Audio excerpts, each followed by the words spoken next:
This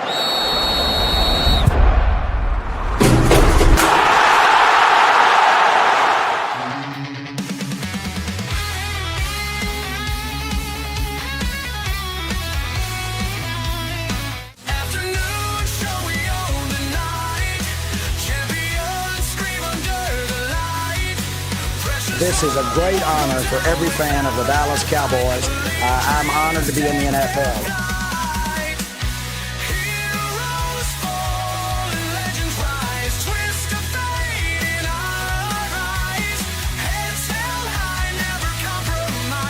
What can I say?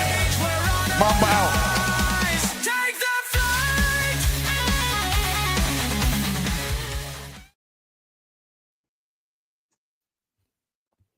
All right, everybody. It's your boy Jay McLovin here with Tony Gonzalez on the afternoon show. Man, what a day it is. Tony, I don't know what you're doing over there, man, but it's cold. It's cold over here, man. I don't know. We got some kind of front that came through here. Tony, it's so cold. I'm wearing sweatpants. Tony, I haven't seen these sweatpants in years. Yeah, it's about 48 degrees here. So and windy, and it was mostly rainy most of the day yesterday. I think the rain's gone now, though. But we're supposed to be back up to 60, I think, Monday. So not doing too bad. We're doing all right. Jay, let's jump right into some World Series, man. Toronto ain't playing around. They're playing pretty tough right now. They had 9 hits yesterday. The pitcher did an outstanding job. So Toronto scored 6 runs on 9 hits. That's pretty good production. The Dodgers only scored. I think they got a run late, so I think they may have scored one late. Made it 6-2, but only had 4 hits. And Snell pitched. I think it was 6 innings, but give up 5 runs.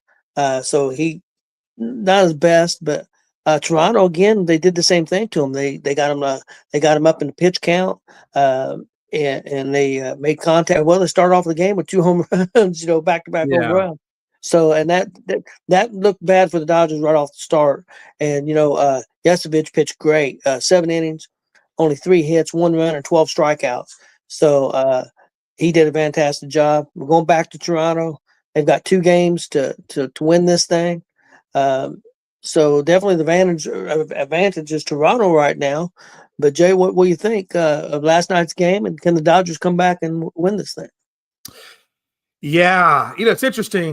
Game 2, Game 2, Toronto's bats went anemic, right?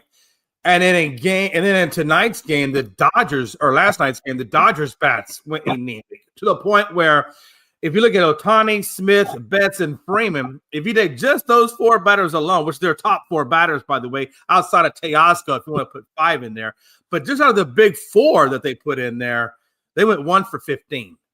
1 for 15. And guess what? Out of the 15, 8 of them were strikeouts. I'm just saying. Look, I'm sorry. I'm going to say it. This dude, Trey Savage, he is a savage. Savage. I mean, he was savage. Savage. I can't say that. I can't stress that hard enough. Savage. 7.2 innings he went last night. 12 strikeouts. And let me see. Last year he was in AAA ball. Yeah. Wow. AAA ball to 12 strikeouts against the hottest team and the most expensive team in baseball, went 1 for 15 on the big 4. I'm just saying, Trey is the truth. This dude, I want him on the Astros like yesterday. Of course, it didn't happen, but I want him on the. And again, this dude's a rookie. This is the first time I think in Major League Baseball history that a rookie has come in and got 12 strikeouts in a World Series game. And Jay, top 4. I mean, that's crazy. Not only that, Jay, he didn't start the season with Toronto. He didn't come up till, if I remember correctly, August or September. He didn't join Toronto's team. And so you're talking about a guy that's only played in the big leagues for now maybe 3-4 months at the most, if that long. So, outstanding job for him. And actually, the Dodgers, the last 2 games, since the extra inning game, their bats have went cold the last 2 games. I think if you take the last 2 games combined, they only have 10 or 11 hits. Yeah. If you combine, and interestingly enough, Blake Snell, I don't know why he would do this, but Blake Snell had said before this game, he said, I'm going to start off with the fastball. I'm going to keep it in the zone, and we're going to make it work. Whatever. So, okay. So he says that before the game, and then the game starts inning number 1, and then the first 3 pitches, it's already 2-0. I wonder how that fastball in the zone worked out for Blake Snell. I'm just saying, now he did settle in, but at that point, it was already too late. The damage had been done. But I will tell you this, they didn't put their first run on the board until the bottom of the 3rd. And I believe it was Teosco that I think that put him on the board, if I'm not mistaken. Jay, I've seen some people, some Dodger fans, of course, they're upset. But I've seen a lot of them blaming the bullpen. But right now, it's not I know the bullpen has not been super great. But the bullpen pitched fantastic in that extra inning game. So these last 2 games, they didn't lose the game because of the bullpen. They've lost the game because of the offense.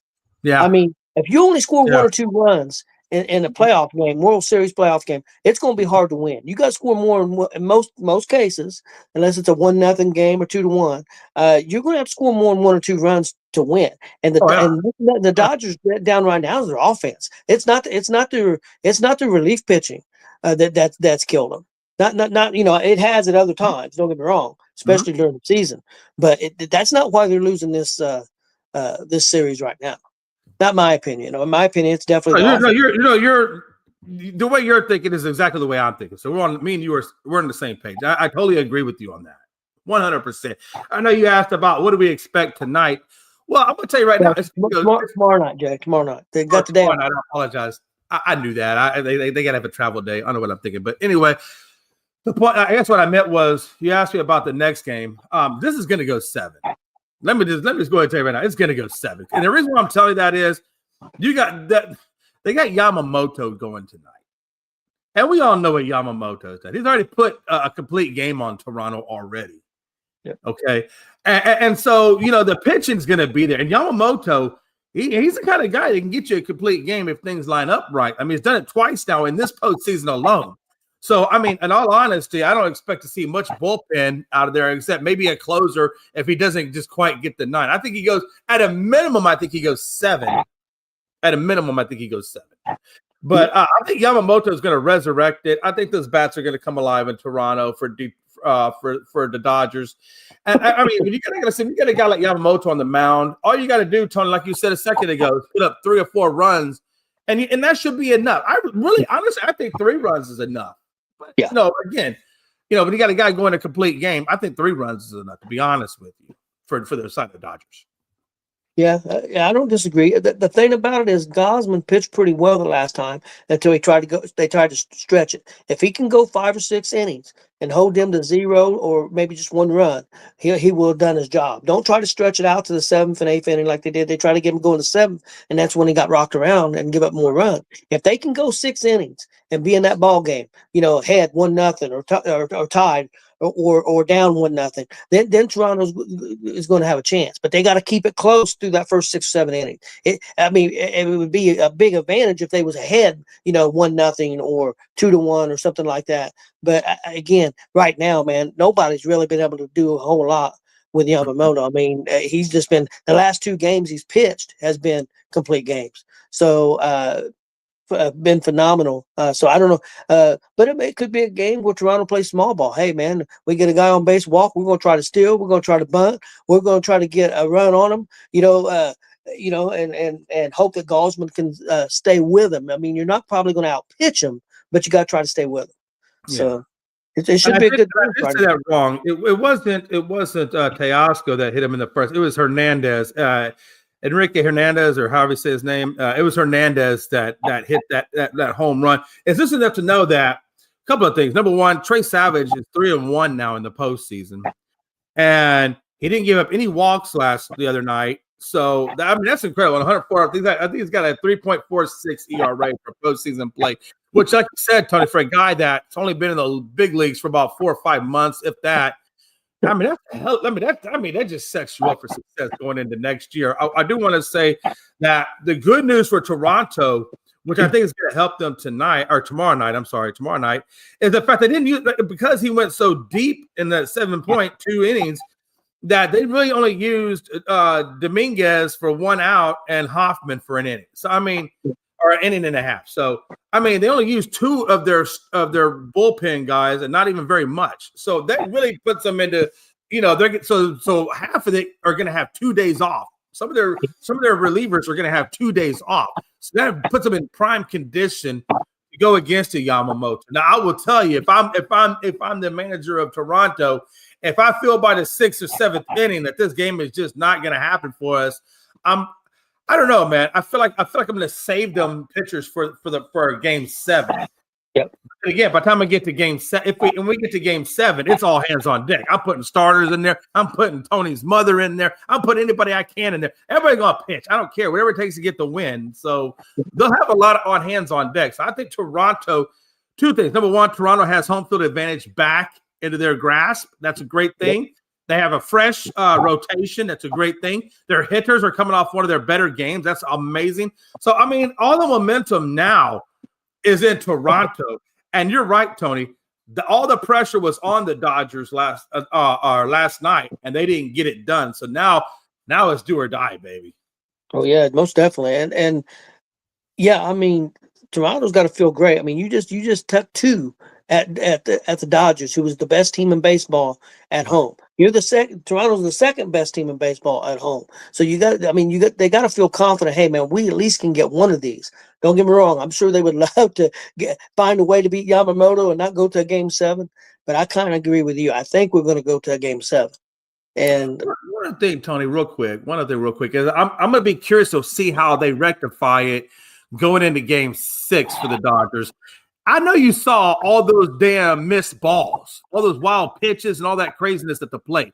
I don't know what's going on with Smith, but every time he would throw a ball, if it would go into the dirt, it was going to bounce off and go left, right. There were 2 instances. The first one he got lucky on when the ball came off of his chest and rolled past the hitter. He's looking at the umpire. He's looking at the ground. He don't even know where the damn ball's at. And finally, they get the ball there. But by that time, the dude's already gone to third base. He's already stolen third base on a ball that really should never happen.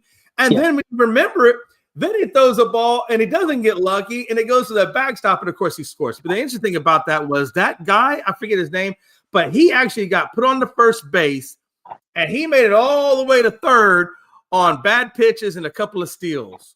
He made it to third base without ever even getting a hit. Yeah. That's great. Tony, that can't happen. You cannot make those level. I think it was 5 wild pitches they counted against the other night. That's crazy.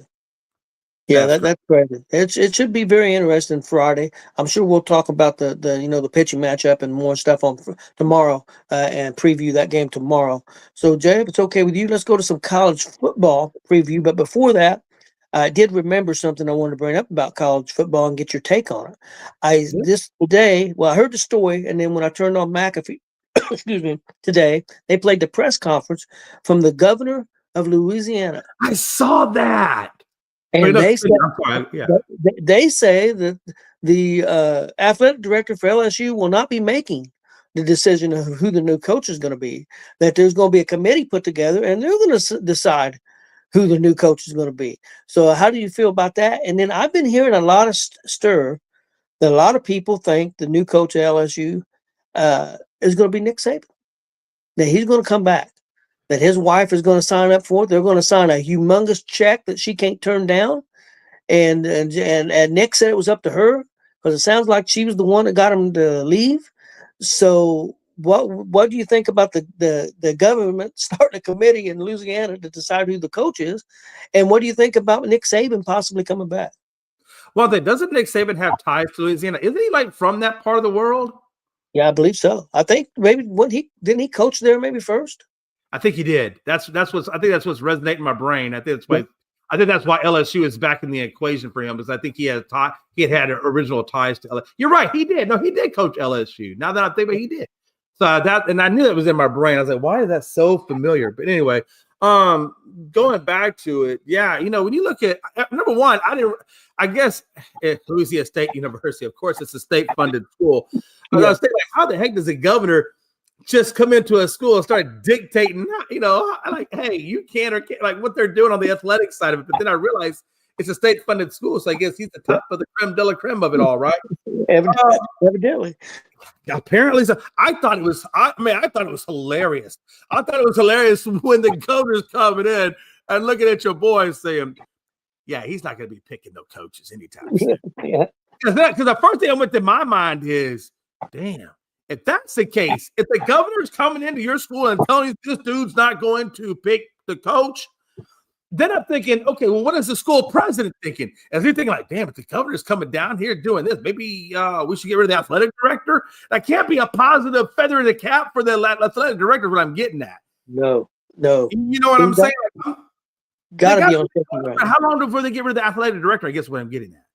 Yeah, he's got to be on real shaky ground, I would think. Yeah, it's crazy. Plus, been getting big name coaches. So I mean, I don't know. The pressure is going to get nothing but worse. I mean, because the money that's being spent, like they was talking about today on McAfee show, it's not like people used to just give.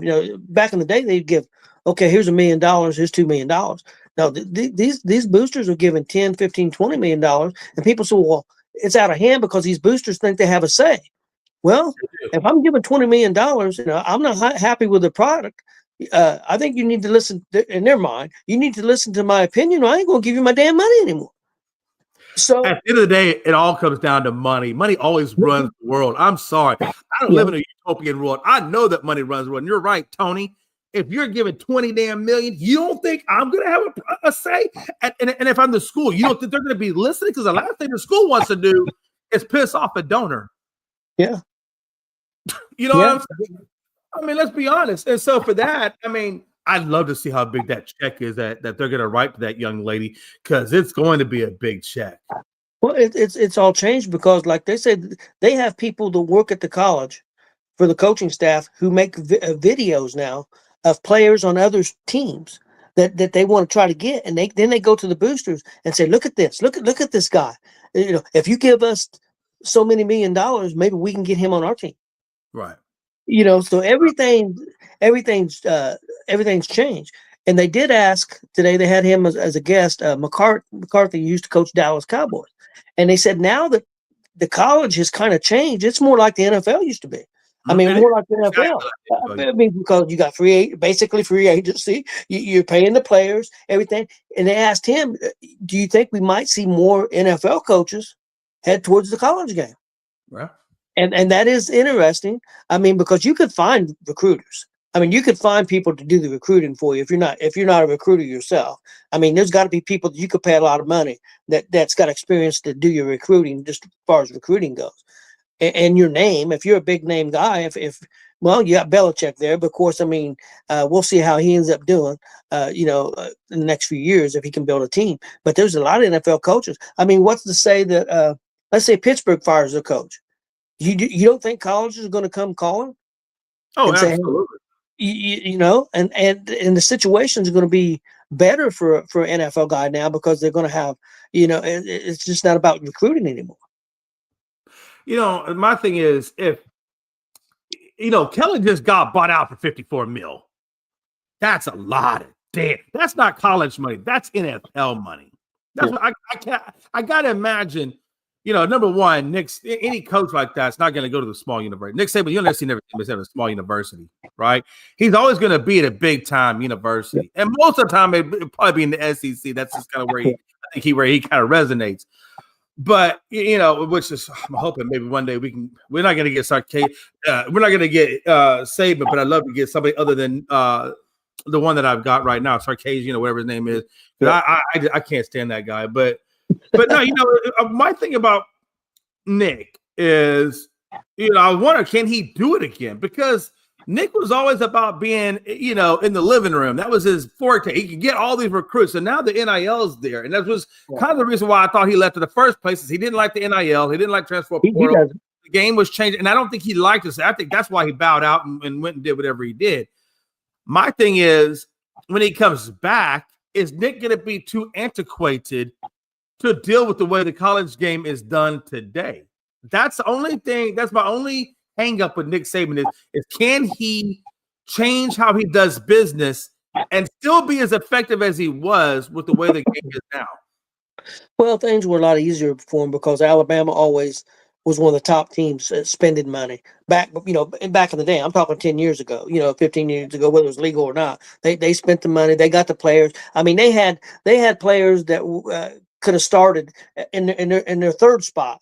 On the third spot, their third linebacker on not even hitting the field could have been a starter on most teams in college football. So they just had so much depth. Now they don't have that depth. They're never probably going to have that depth again because players can go out and get paid and get on the field, and they don't have to set and play for Alabama. They can go somewhere else. So, and the other teams are getting more successful, not just Alabama every year. But one thing LSU has been consistent about for the last 10 years, they've always been one of the top 3 schools at spending money. I mean, they've got the boosters. They've got the money, so that wouldn't be an issue. So anything that he wanted, he would have the opportunity to go get. Now, he may not get everything that he wants, but he would have the opportunity to get it. And he probably did it at Alabama too. But it'd be interesting to see. But a lot of it, I know when he was on TV and they asked him about it, he said, "Talk to my wife." And they went right over there and put a microphone and in front of her face. And she said, "Well, we'll just have to wait and see how big the check is." Yeah, oh yeah. That's exactly what she said. This was on ESPN, on national TV. Yeah, she ain't gonna do all that. There ain't no money on the table. You better put some money on that damn. But look, here's the thing. I think Nick is a good fit for LSU. In terms of he knows the culture. He's already been at that university. LSU has never had a problem attracting recruits, and they have no problems handing out the NIL money as you've already seen. So that's a perfect situation for Nick to roll into. He's in a school that attracts recruits, that has a lot of money to give out to NIL. So if he can let go of I don't like the fact that we're paying athletes or the transfer, if he can let go of all that craziness and just get back to playing the way it is now, he has all the tools at LSU to be hugely successful and really build that program up. Oh, yeah, no doubt. Now. I agree with you. 100% I agree with you. Well, let's get into some of the games that's coming up this Saturday. Not a great not a great schedule, but a decent. I know one game people would have thought at the start of the season might have been the game of the season. Is the first one I'm going to talk about, Penn State and Ohio State, because at the start of the season, Penn State and Ohio State was number 1 or 2 in the country, but right. Penn State fell off the cliff, and then the quarterback got hurt. So Penn State's at Ohio State. I mean, don't get me wrong. This is Penn State's bowl game. I mean, to them. I mean, it's their bowl game, so they're going to come out fired up. But with a backup quarterback, I just don't think they're going to have enough for Ohio State. I still think the game could end up being close, but I think towards the end, Ohio State will end up beating them by 10 points or so. So I'm going to go with Ohio State. What do you think, Jay? Yeah, well, Franklin, that was, if I'm right, Franklin was the head coach at Penn, and he got fired, correct? Yes. Or if I'm thinking correct. So, yeah. So they're out of a head coach right now. I imagine they probably got some interim assistant coaches running it now until they get their permanent hire. So I look at a team that's fragmented. I look at a team that has no momentum. And I feel like, they're probably thinking the season is pretty much done for. So and then you got another team like Ohio, who's on top of the world. Sayan is playing out of his mind right now. Daly's probably arguably the best coach in college football at this point. It's going to be really difficult. I mean, they'd have to have a monster turnaround, epiphany, angel of Jesus to come down and anoint them. I think to get this win. No, seriously. I mean, it's to that level. If they were to get a win, it would take that to get it done. And I just think right now, Penn State, until they can get a legitimate coach put in there and figure out this program, they're just in a world of hurt right now. Yeah. By the way, Joe Gonzo is sick right now. Hopefully we'll get him back tomorrow, the next day, but he's not feeling good at the moment. Yep, under the weather. Next game, big game for you, Jay. Number 9, Vanderbilt at number 20. Yes. Texas. Big game for Texas. I mean, they've got to win every game if they want to try to get back in the hunt to finish in the top 12. Same thing for Vandy. Vandy is, they're number 9 right now. They need to beat Texas and try to move up and try to get into that playoff system. So a huge game. That's going to be one I'll probably going to watch on Saturday. I think it's an afternoon game, I believe, hopefully, because I got something I want to watch at night. So hopefully it's 11 pretty sure o'clock on ABC, 11 Central. So it'll be noon. Yeah, so I'm gonna watch that game. I think I like Vandy. What Vandy's doing. I'm a I don't want to say I'm a Texas fan, but I like Archie Manning, his family and stuff. And so and I know he took a lot of heat early, but like you said, I think you've come to realize it ain't all been him. It's been a I don't want to say a collapse because they've only lost what 2 games, but so I won't say collapse, but it's not been what people expected out of Texas. And let's say that way. But I've been really disappointed in Texas defense because when I watched the first couple of games of Texas, man, I thought their defense was one of the best in the country, and in the last 4 or 5 weeks it hasn't been. So I don't know what happened there, but who do I take in this one? It's at Texas. I'm gonna go with Texas. Because I think Vandy did beat Missouri last week, but honestly, Jay, I don't think Vandy would have beat Missouri if that quarterback don't go down. I think Missouri would have got Vandy. I really do. So. So to me, Vandy ain't got that big win yet, and until they do, I'm not 100% believer in them. So I'm gonna go with Texas. Yeah. Here's a decide for me. So right now, Archie Manning is still in concussion protocol. Okay, so that could be a thing. It says though that he's making good progress. He's still uncertain to play versus Vanderbilt. So right now he's still uncertain, but he is making good progress. So that's just going to be one of the things you're going to. Hey, if you're going to put a bet on this game, you might want to wait until late Friday night or early Saturday morning to place that bet, just to kind of get a temperature check on where he is in that progress. Because I mean, that's going to be absolutely huge for them to have Archie in there. And Archie has started to play better. His play is getting better. My theory on this season with Texas is. I hope we can get into the national championship. I think it's going to be an extremely hard road to get that done this year. But I'm looking at next year. And can Arch take what he learned from this year, apply it to next year? And how will the recruiting class look? How will the offensive line look? And see what that looks like. But I think, Houston or Texas has to keep an eye on next year. Not that this year is done, but let's face it. Tonight is probably the first night or excuse me, Saturday is the first game. If they want to get back in there, because Vanderbilt is ranked, number 9 right now? Yes. Still got Georgia to go through, which is a top-ranked team, and then they end it with A&M in the top 4. So, I mean, number 1, let's be first and foremost, for Texas to get in the national championship, they got to win out. Yeah. Secondly, the most difficult part of that winning out is the fact that you're going through 3 very difficult teams. Yeah. And this Saturday against Vanderbilt starts that process. I mean, it started against Oklahoma, but really, it's truly being started, I think, against this team, Vanderbilt, because how well Vanderbilt's playing versus how well Oklahoma was playing when they were still highly ranked. Yeah. So Vanderbilt is definitely going to be a hard game for them. That defense is definitely got to get back on point. They cannot play the way they've been playing. They are going to have a huge wake up moment and really engage. Not so much with Archie. I mean, Archie, but really that defense, that run defense, the pass defense, both of those were not looking good. And they've been able to survive Mississippi State barely, but they won't get away with that with Vanderbilt. So they're going to have a huge shift of performance. Yeah, I agree with you, Jay. Next game I got is number 2, IU at Maryland. I look for IU to win this game big. I'd say by 21 points or more. Because that's one thing I've learned about Singeti is that he's gonna put it on you. He wants to win every game he can, and if we're a 25-point favorite, we need to cover that spread. We need to beat that team by 30. I mean, we need to go out and dominate every play. I mean, that's what he tells us. Every play, we're out there to dominate every single down for this game, from the start of the game to the end of the game. And so far, that system's worked pretty good for them. So I think IU wins this one big, even though it's at Maryland, and Maryland will be fired up. But I think IU gets this. And I was looking at this. Wow, man. So it doesn't hurt the fact that Maryland is on a 3-game losing streak right now. Yeah. The 2 wins was against Wisconsin, and I don't even know who TOW is, but it might be Toledo or something. I don't know, but. Either way, they lost to Washington, they lost to Nebraska, and they lost to UCLA. So these guys are coming off a 3-game skid, and now you're gonna and I guess the good news for them is I guess at least it's a home game in Maryland. Yeah, and that's literally where the good news ends. because I think, in my opinion, I think they're going to get mollywopped. I think this is going to. I expect this to be a blowout type game, in my opinion. Yeah. What do you think? Yeah, I agree with you. I think, but I don't know what the point spread is, but I figure it's 25, 26, 27 points, just like last week was.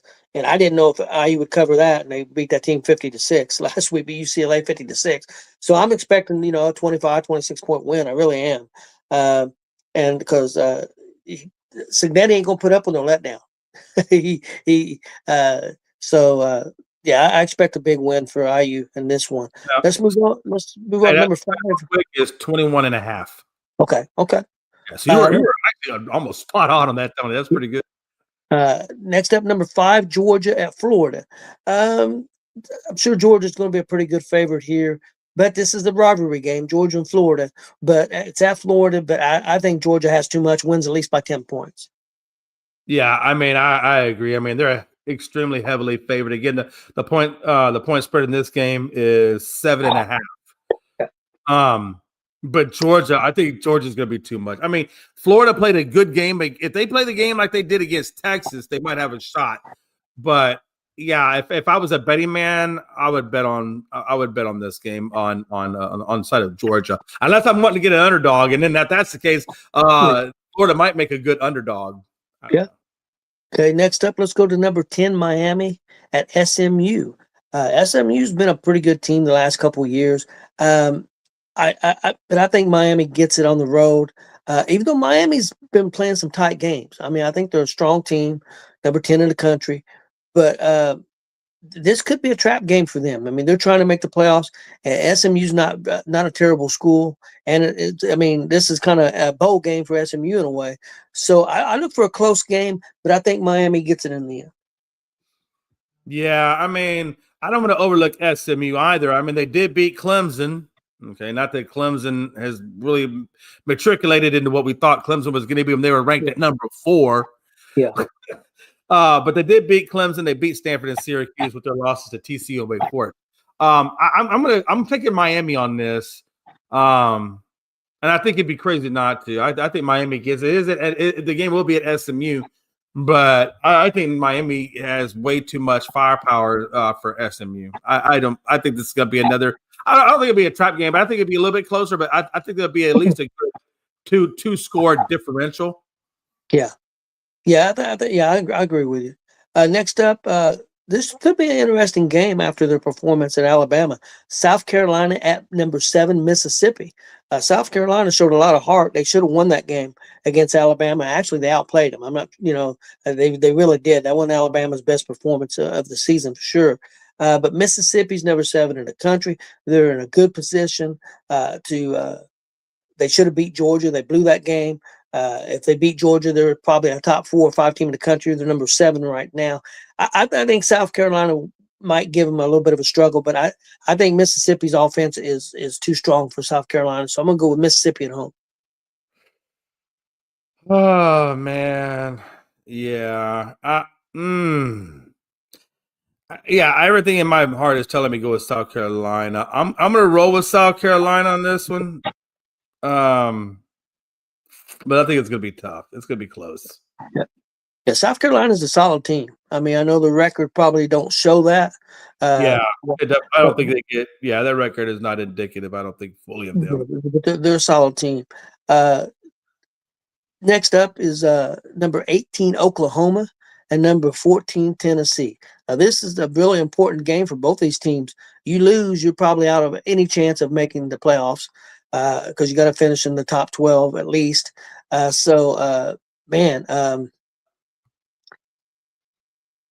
I'm going to go with Tennessee here at home. Yeah, I'm definitely rolling Tennessee's way for a number of reasons. The first reason is I got to watch Oklahoma again when they played Texas up close, up personal, and the Red River Shootout, which in their land is the most important game, right? That is their national title, right? I mean, that game is so iconic that, nobody ever wants to lose that. And the fact that Texas beat them and beat them pretty good. Yeah, I just don't think they have enough. And Tennessee has played tough. I mean, even just look at their quarterbacks. Even just take their quarterbacks, for example. You got Aguilar at almost 2,400 yards, and you got Mateer just shy under 1,800, and it's just like that statistically all the way down the board. I mean, and the point I'm making about that is Tennessee has played really tough competition. They did take the loss to Alabama. I take that back. Let me.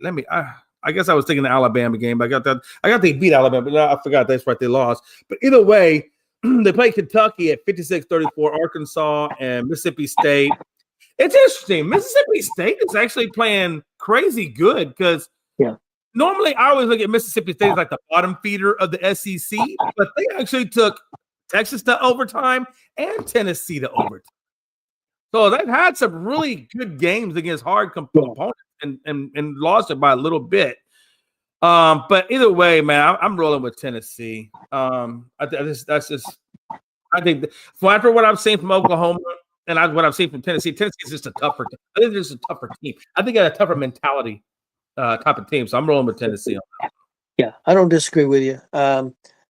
The last one I have is number 17, Cincinnati. This is a team that come out of nowhere. Nobody expected Cincinnati to be a top 20 team, and they're a team that's trying to make a push to also be a playoff team too. But they're playing number 24, Utah, that was pretty highly touted at the beginning of the year, and then they had a couple of struggles. But then they've come back strong. They beat Colorado to death last week. I forget it was bad. It was the worst beating Deion Sanders has had since his mama whooped his ass when he was like 6 years old. That's what he said in the press conference. He said that was. I remember when he said that. Man, come on! He had his head down. He had that like like he's just talking to his dad, but he did something wrong type of tone in his voice.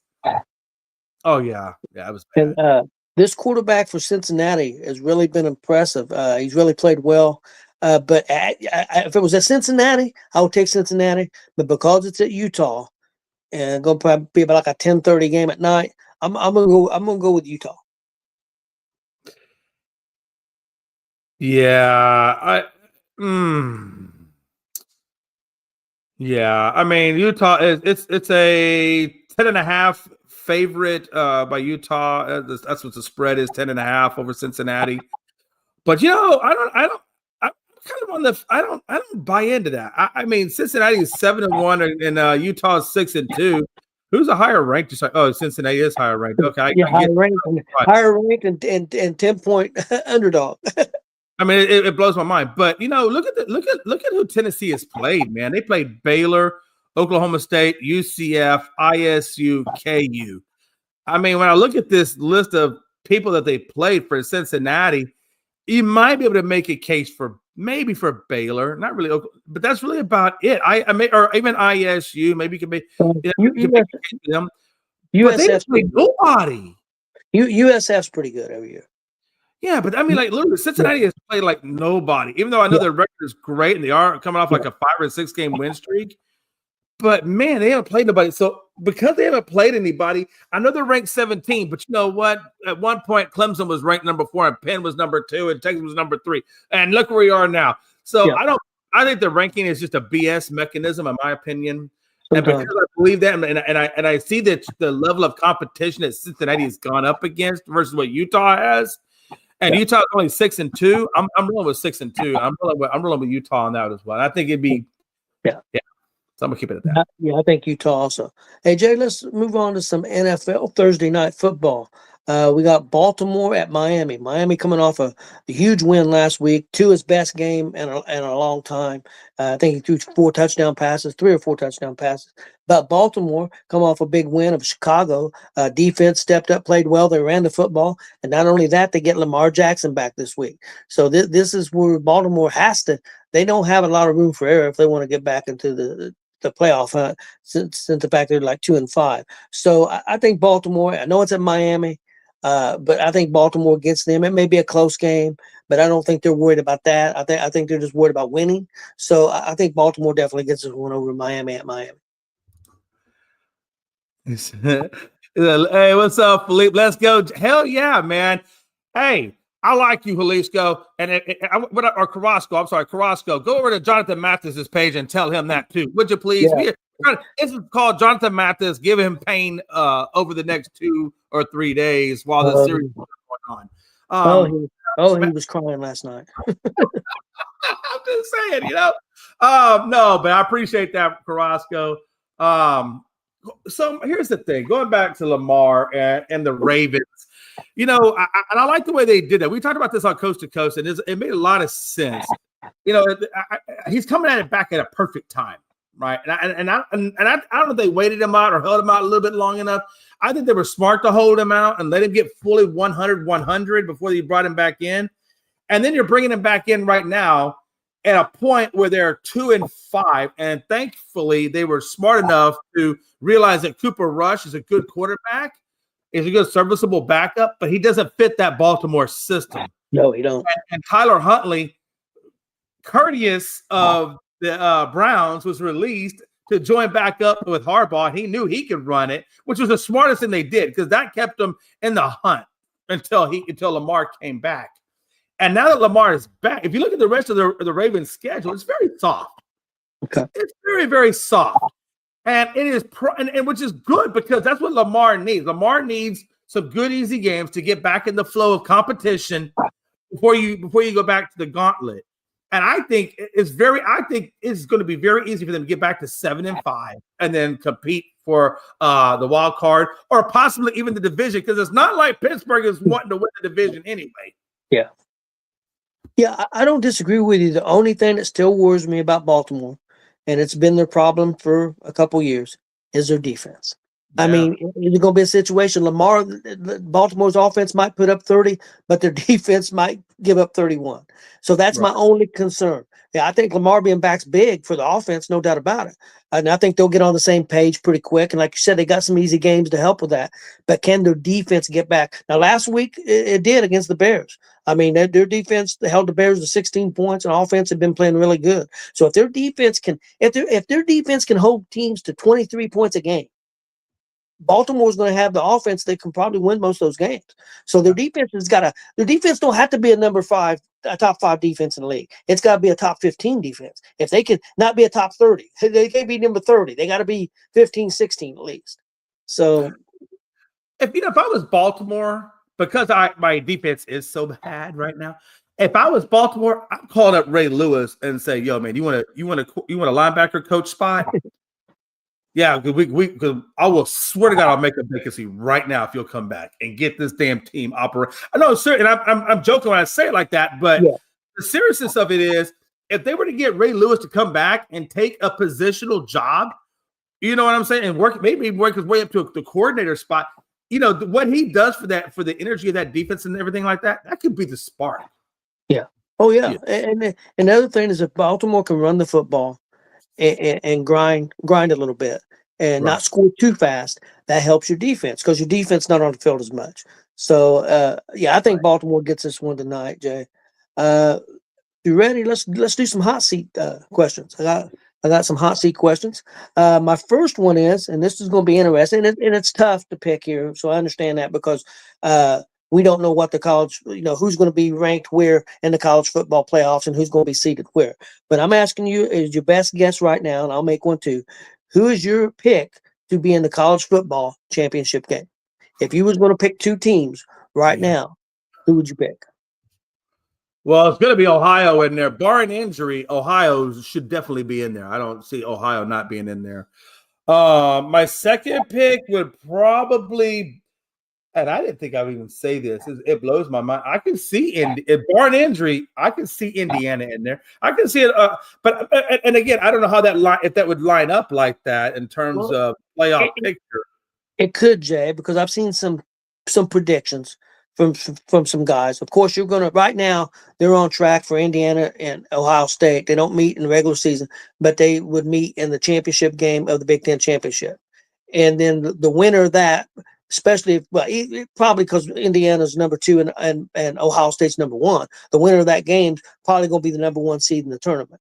And I would say as long either of those teams don't get beat real bad in that championship game, they're going to stay in the top 4. Indiana is part of the Big Ten, aren't they? Yeah. Let's say Ohio State beats Indiana by 7 in that game, even though Indiana's number 2 and they lost to number 1 in a close game. They probably don't drop out of the top 4. I could see them still being. Even if they dropped out of 4, I still they wouldn't drop out of 12.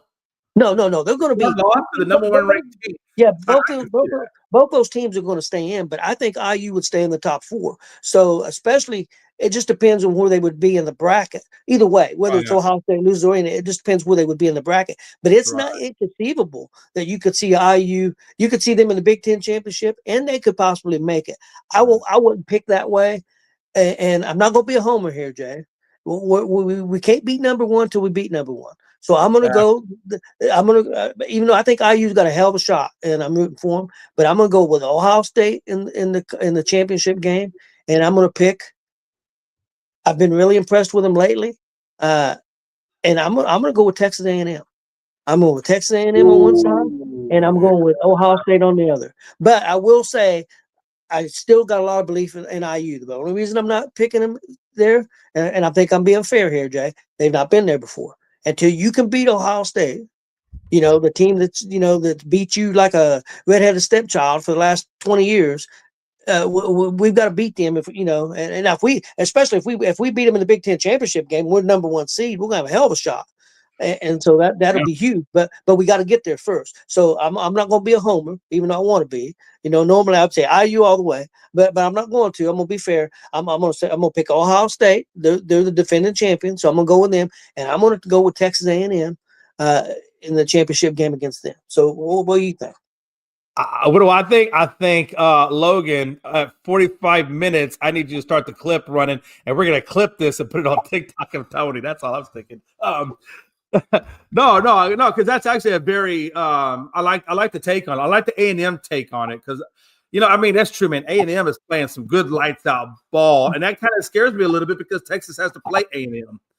But again, if Texas could beat a team like A&M or beat a team like Vanderbilt or beat a team like Georgia, given the defense and the concussion issues of Arch and all the things I got going on, I think Texas would have to beat a team like A&M to get back in consideration for the playoffs, right?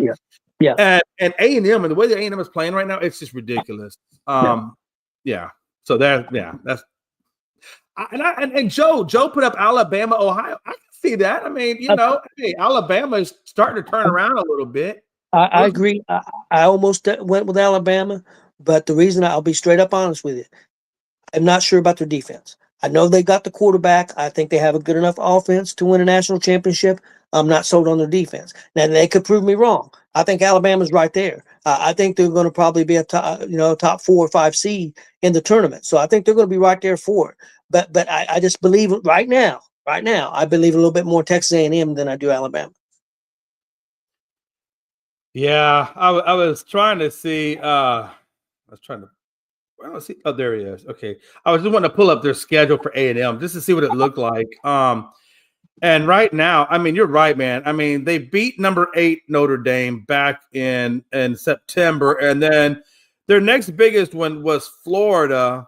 And they got that one pretty good. And then Arkansas, of course, they had the close game with Arkansas, and then LSU was a blowout. And I think that's when they wound up putting the coach on whatever. But it looks like all they have left now is Mizzou, South Carolina, Sam Houston State, and then they'll play Texas. So really, I mean, Texas A&M is on a cakewalk for the most part. I mean, I can tell you right now, if Texas loses to A&M, which I mean, let's be honest, I if I was pragmatically speaking, I would bet. If I was betting on this game, I'd bet A&M would get the win just by how well they're playing. You got to imagine it's going to be A&M in the SEC showdown, and who they're playing. I mean, I guess we'll have to wait and see. Maybe Alabama, maybe Georgia. I'm gonna say Alabama, even though. And I might have been a little more. Maybe I shouldn't be more confident since they. Maybe I should be more confident they fired the coach. But Alabama's got LSU next week, not this week. I think that game's at LSU, but I'm not 100% sure. If it's at LSU and not Alabama, that could be a tough game because again, that's going to be LSU's game of the year. I mean, it's going to be their interim coach. The crowd's going to be fired up. So it's going to be a huge game for LSU. But LSU's offense is not super great. So I don't think they have the offense to stay with Alabama. So and their defense is not playing. Now, if their defense can get back to playing like they were earlier in the year, a lot of people consider them the best defense in college football.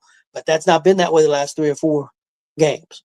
So I think Alabama. I think it's going to be Alabama and Texas A&M. I can see that happening.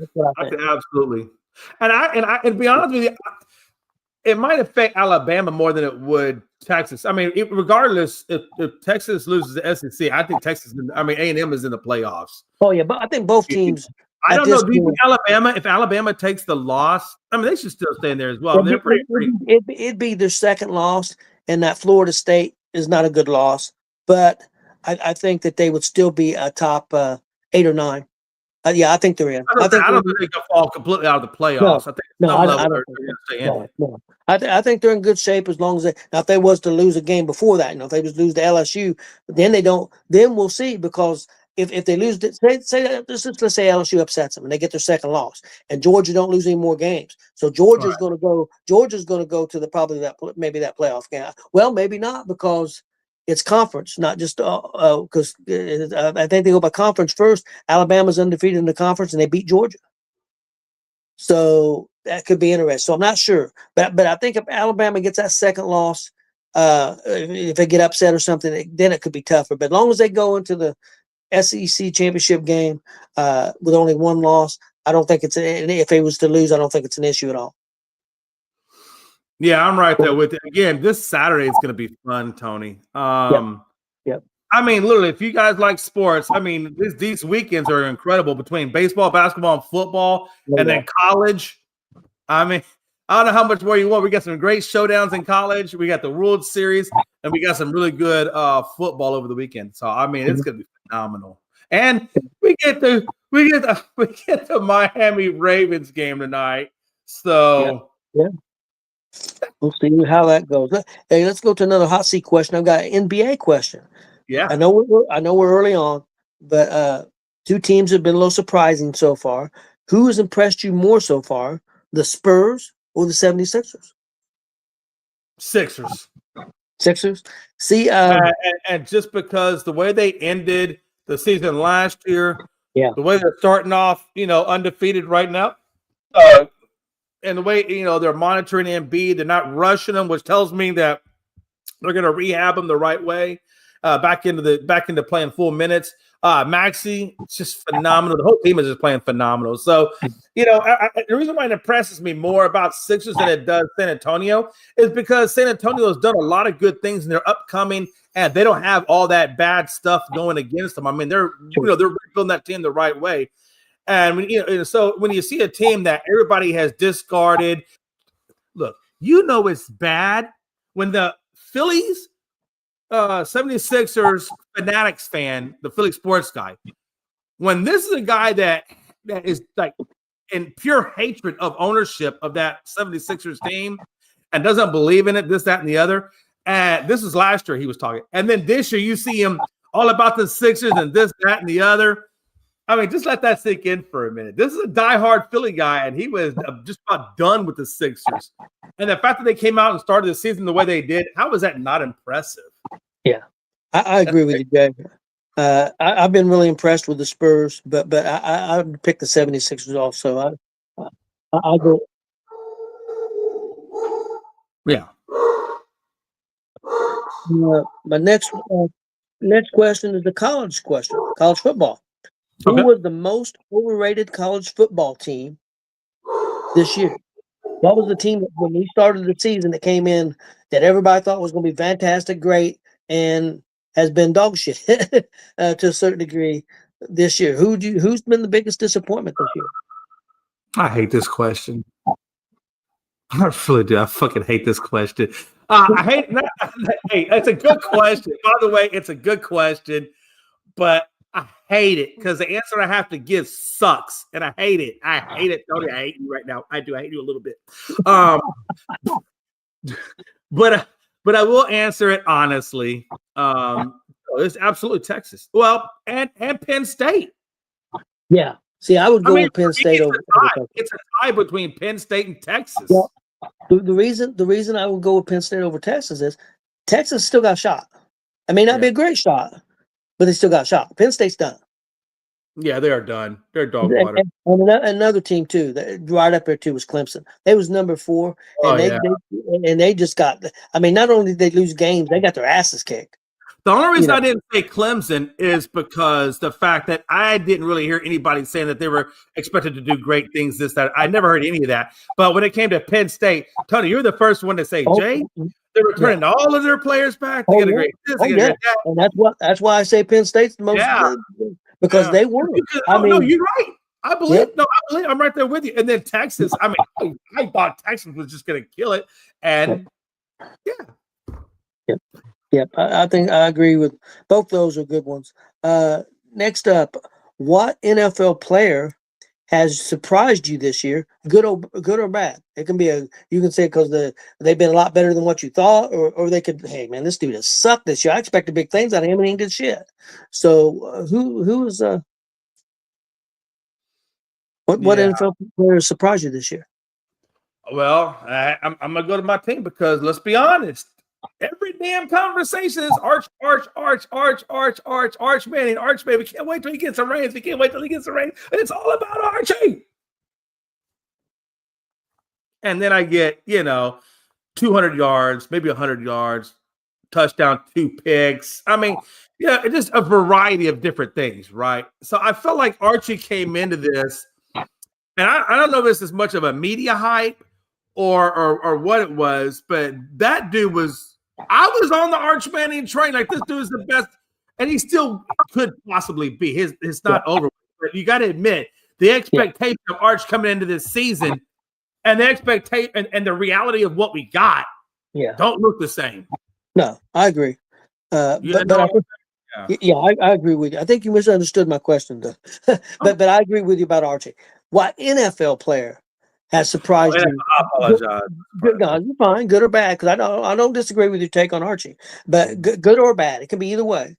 What NFL player? I got a couple. Bad because he's not bad, but I expected more out of Barkley this year. And I think that's more because even though that's more on Philadelphia because of the way they've used him. Couple games. I mean, there was 2 games total. Only got 12 carries, and that's total.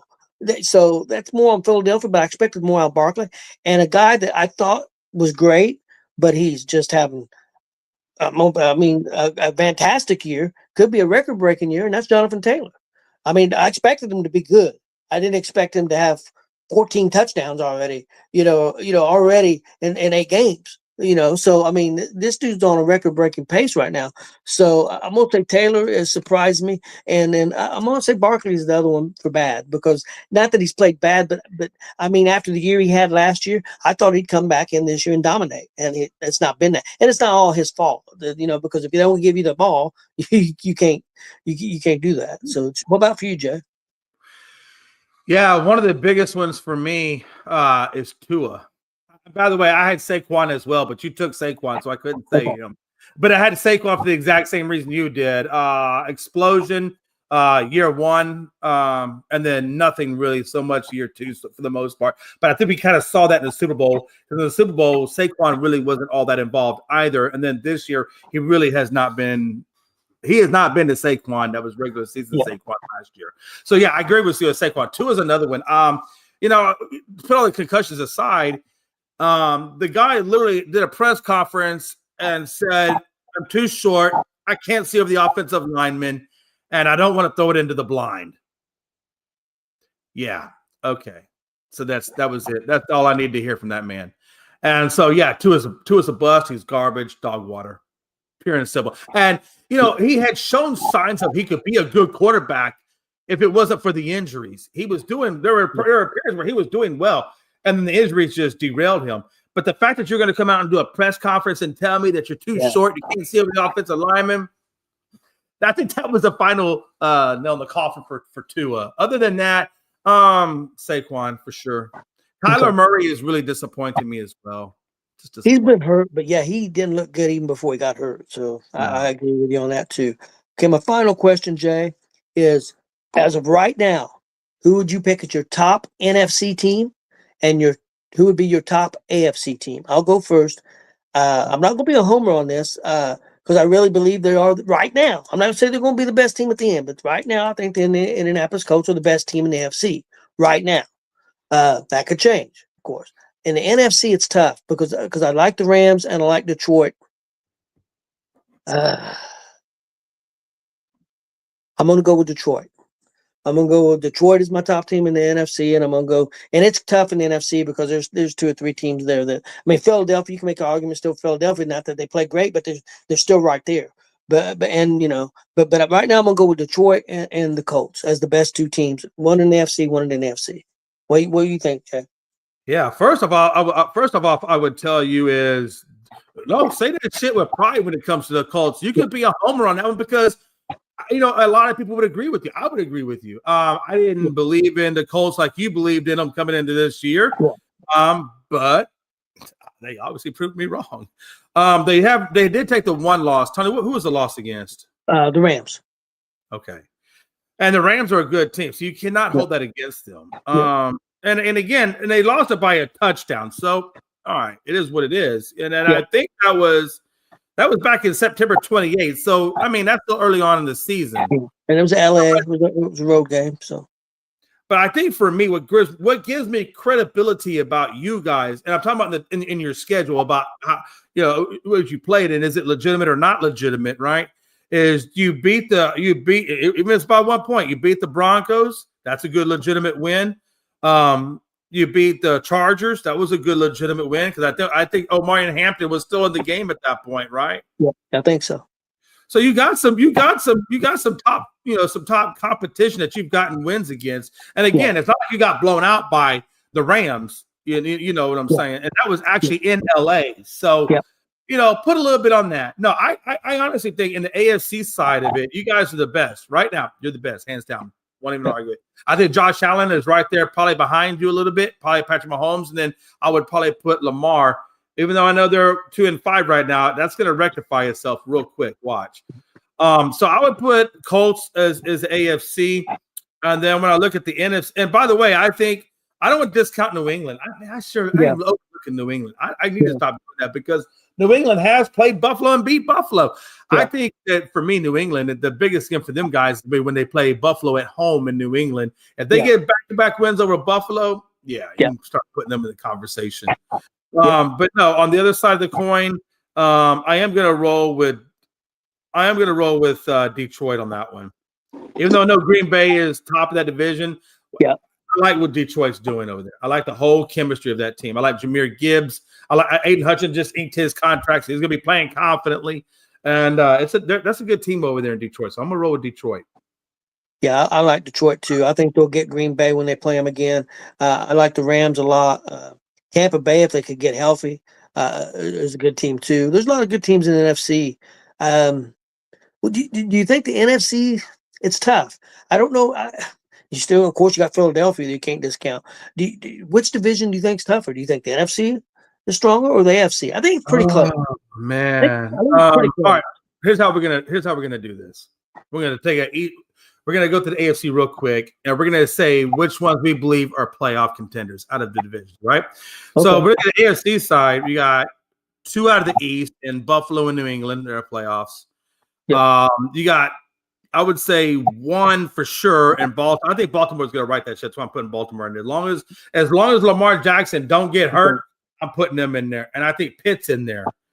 And then Indy, Jacksonville, they're in there. Denver, Chargers, KC. Those are, the AFC West is a good division. Yeah. So because the AFC is almost a solid lock, and the worst 2 teams in the AFC is the Raiders at 2-5, Tennessee at 1-7. And then I'm not putting Baltimore in this, but you got Cincinnati at 3-5 and Cleveland at 2-6. So that's 1, 2, 3, 4. That's like 6 teams out of the AFC that don't have 3 wins. So then you go look at the NFC side of life, and Minnesota's at 3-4, Atlanta's at 3-4, New Orleans is at 1-7, and Arizona's at 2-5, and like everybody else is above 500 or better. So by that sense of it, I'm going to go with them. I'm going to go with NFC has been the tougher side of it. What am I saying? Yeah, it's possible. Detroit going to win their division, I think, and they're really strong. Of course, right now, I think the Rams is going to win their division. You got to watch out for Seattle; they're dangerous. San Francisco, I still just think too banged up and not consistent enough. But that's a pretty good division with San Francisco, Seattle, and the Rams. Of course, Philadelphia, Washington. You don't know with the injury to the quarterback, that could be a big deal. Do we get another team make the playoffs out of that division? Maybe. Dallas could, Washington could, so we'll see. Tampa Bay is the best team in their division. It's tough. It's pretty tough to say. I don't disagree with you because I like Detroit and the Rams and Philadelphia, and then you look at the AFC. You right now you got the Colts. Got Denver winning or ahead of that division, even though I think Kansas City will end up getting that division in the end. I don't know. I think it's pretty close. I think it's about even. Yeah. I think I agree with you. Right now, I would go with the NFC as a stronger division, just by hair right now. Mm-hmm. Well, all right. My contractors just got here, so we got to wrap this up, Tony. All right, man. Let's get out of here. Hey, I just want to say, man, if you've enjoyed today's show, man, make sure you give us a like and subscribe. Mainly a subscribe on Gonzo Sports Room on YouTube, as well as Elite Sports and Entertainment Network on our YouTube channels there as well. We certainly appreciate it and helps drive our content. I'd like to thank Joe and Philippe and whoever else that I did not mention in here. We appreciate all of y'all's comments, and until next time, if I can speak clearly. Until next time, your boy Jay McLovin and Tony Gonzalez, man, saying